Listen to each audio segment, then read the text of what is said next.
Hey everyone, my name is Leanne and today I'm going to be sharing with you my favourite books that I have read so far in 2018. I hope this video is going to put me in a little bit of a better mood than I have been in recently by talking about some books that I have really enjoyed. When I talk about my favourite books, they aren't necessarily like the best books that I've read so far this year. Like, for something to be a favourite book for me, it has to be something that I really want to reread. It has to be something that I have quite a personal reaction to as well. And they're usually books that I have absolutely flown through as well because I didn't want to put them down. So anyways, I'm just going to crack on with the books and I'm going to start with the 3 books of non-fiction that have made it onto this list. The first of those is Cheer Up Love by Susan Calman. I did speak about this book in the mid-year Freakout book tag, and a few of these books I've spoken about in that as well. But this is a non-fiction book by Scottish comedian Susan Calman, who I am a massive fan of, and she talks about her own experiences with anxiety and depression. It's extremely well written. It really captures Susan's voice. Like, her comedic style really comes out in this book, and she's able to make a joke about her own mental health, which is something that I tend to do with regards to the things I'm dealing with. I think Susan and I have quite similar outlooks and approaches to mental health, and reading this book made my own experiences feel very validated.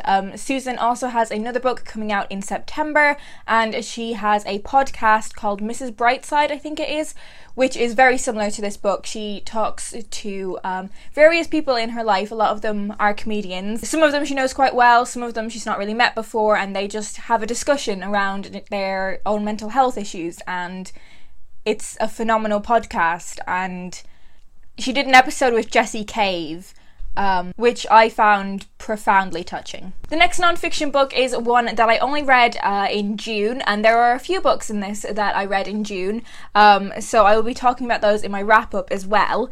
But this one is Letters from Birmingham Jail by Martin Luther King Jr. In 1963, Martin Luther King Jr. wrote this letter in the margins of a newspaper from a jail in Alabama. It was written in response to 8 white clergymen who argued that the battle against racial segregation should be fought in the courts and not the streets.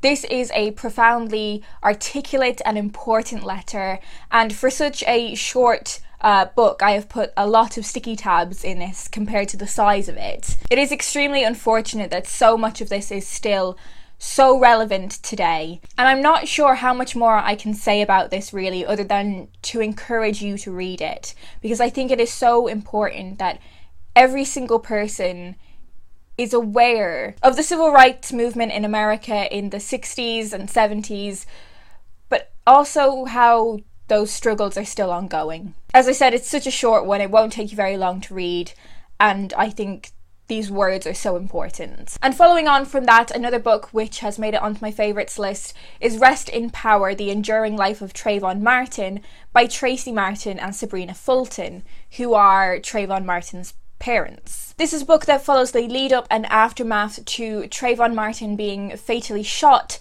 when he was on his way home with just some Skittles. A person in the neighbourhood watch decided that Trayvon looked suspicious and he killed him. Trayvon's story was something that I read quite a bit about when it happened, but I didn't know a whole bunch about all of the legal proceedings following it and everything to do with the aftermath and what his parents had to go through and various other people in his life had to go through. Again, it is one of those books that I don't have the words to do it justice, and I really think to understand racial tensions in America but also around the world, you really should read this book. There is one classic that made it onto my top books of 2018 so far list, and that is Sense and Sensibility by Jane Austen. I absolutely loved this book. It is definitely my favourite Jane Austen novel, and it is potentially one of my favourite classics of all time. This book is about 3 sisters, although predominantly 2 of them, and their mother as they move from the childhood home in which they grew up in to their new home. A lot of this book is focused on the romantic relationships of 2 of the sisters. So we have Eleanor, who is the sense, and we have Marianne, who is the sensibility. Marianne is impulsive and idealistic. She sort of wears her heart and her emotions very much on her sleeve, And Eleanor tends to conceal her emotions a lot more. She's able to put forward this persona like she's got everything together. I don't think I've ever had such an emotional connection to a classic book as I've had with Sense and Sensibility. It's one of those books that came to me at the absolute perfect time. It's a story about how people can go through heartbreak and have different ways of dealing with that. And all of those ways are valid. But it's also about how your friends will always be there for you. And in the case of Sense and Sensibility, your sisters will always be there for you. And it's a book about healing and learning to love again. Another favourite book that I kind of want to get out of the way is After I Do by Taylor Jenkins Reid.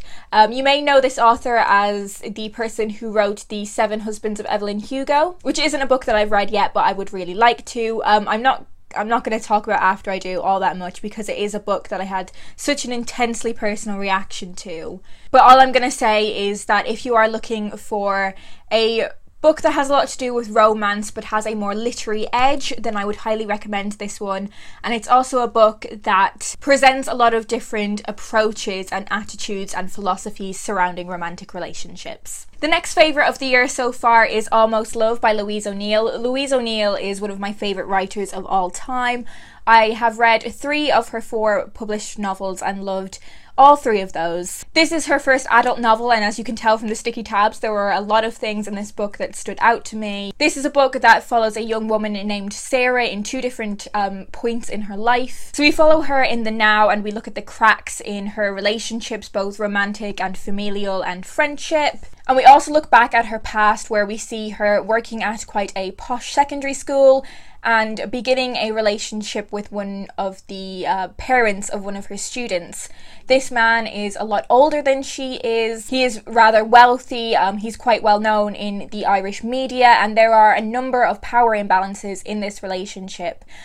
Sarah is really falling for him, but he kind of sees it as just like a hookup. There were so many things in this book that I saw Sarah going through, and so many of her behaviours that I recognised from my own life. Some passages of this novel which are texts between Sarah and this older man, and they were so painfully accurate. I sort of cringed up when I was reading them because I recognised my own naive behaviours. I mentioned that rereadability is such a significant factor for me when it comes to choosing a favourite book, and I would really like to reread this one. The final book that I'm going to talk about today is Big Little Lies by Leanne Moriarty. I thought it would be good to end on one that I wasn't super emotional about. This book follows 3 different mothers who all have children around kindergarten age, and that is how they meet and build up their friendship. This book deals with the difficulties they have in their home lives with dealing with their children, and also their romantic relationships and romantic histories. This book looks at their experiences of violence against women. And alongside us learning about their lives, we also see snippets from interviews with various people in their lives, other parents at the school, teachers from the school, and we find out something really bad has happened at the school trivia night. Throughout the book, little bits of information are given to us about what has gone on and how these 3 women in particular may have been involved. If you are like me and you haven't tried out many thrillers before, I think this is a really great place to start. I really love Leanne Moriarty's writing style, and I would definitely want to check out more of her books in the future. I think she did a fantastic job at creating complex and flawed, nuanced female characters with experiences that so many women can tragically relate to. So they are all the books that I'm going to tell you about today. They are my favourite books of 2018 so far. Let me know down below if you've read any of these books and what you thought of them. I will talk to you guys in my next video, where hopefully I'll be cheered the fuck up a little bit. I hope you guys are well, and I will speak to you soon.